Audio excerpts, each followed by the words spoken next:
Respected chairpersons and dear delegates, a very good afternoon to all of you. I am speaking against the motion of newer advanced diagnostics, whether it is the end of a clinical era. Before I start my presentation, I think I have got the first vote of Dr. Ravindranath when he presented in the morning that the newer diagnostics, being a pathologist, he has said the newer diagnostics are only going to augment, and therefore my first comment on this is the newer diagnostics are only going to augment and not to automate, meaning thereby that it is going to provide the doctors with the advances that are there specifically with the science, so that the diagnosis can be earlier and quicker, and the patient can be treated faster, and not to replace the person. And therefore, during the course of my presentation, I'll try to justify what I said by augmenting and not by automating. Now, as we know from our third year of science, medical school, when a patient comes with his, symptoms, and then we take the detailed history, we go for the clinical examination, find out differential diagnosis, and then a probable diagnosis, and then investigate, and then establish the diagnosis and provide the treatment. We have traveled from the ancient modalities of treatment, which was there 400 years ago, to what in the modern ICUs nowadays, where we were diagnosing the patients by just examining the pulse, rather than what has come during the beginning of the 19th century, when Sir Inthoven said that the electrical impulses from the heart can be recorded in form of ECG by finding out that the heart is placed in the center of a triangle connecting the right hand, left hand, and the left leg. Similarly, in the first, when Sir Röntgen described the X-rays, invented the X-rays, and then the first X-rays was done, they said that it is impermeable to some of the tissues. It was put to medical practice to find out the tissues which can be visualized without opening it up. Then came, Madame Curie during the First World War, when she, invented this auto rickshaw type of thing, where she took the X-ray machine to the battlefield to find out if a patient has got any bullet injury or not, and you can see that a bullet is lodged in the chest of the patient during the First World War. So, development of the science has improved in the medical field. Then came, Professor Ian Donald, who invented and found that ultrasonic waves can be captured when they go into the body and can be captured back by the machine. And then he was amazed to find the baby moving inside the mother's womb.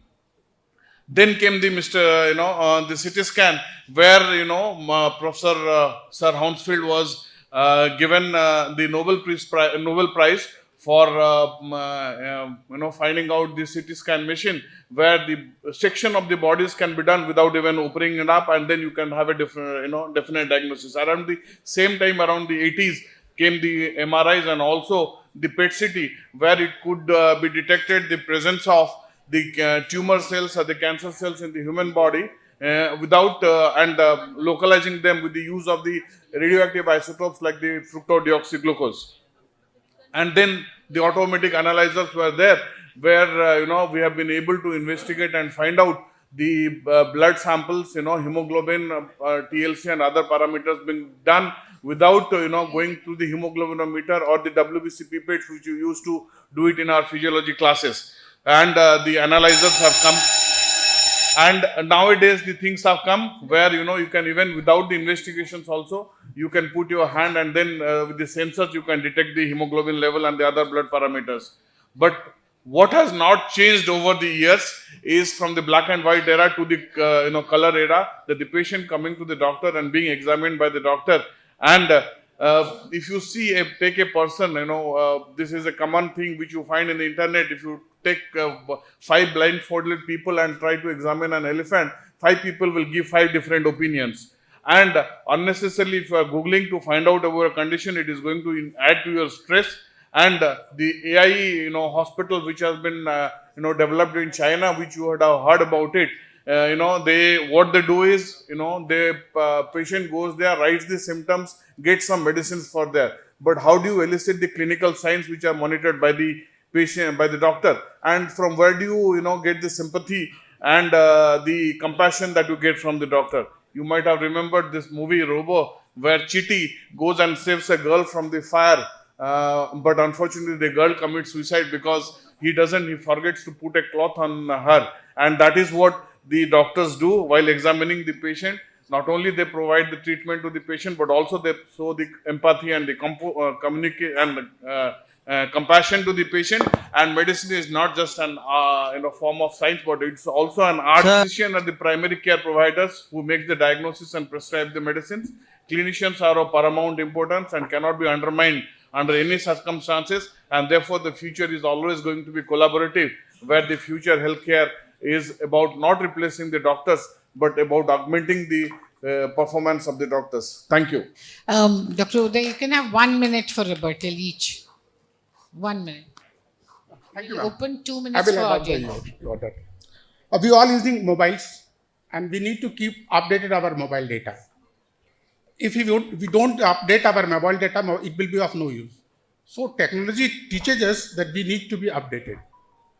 Definitely, it is not going to replace the human expertise, but it is going to change the approach in clinical medicine. And I think what is the theme of the debate. So the role of doctor is changing from being the primary source of data generator to interpreter of the data by means of all this innovative technology, a validator of those data, and effective communicator of those data to the patients. Thank you.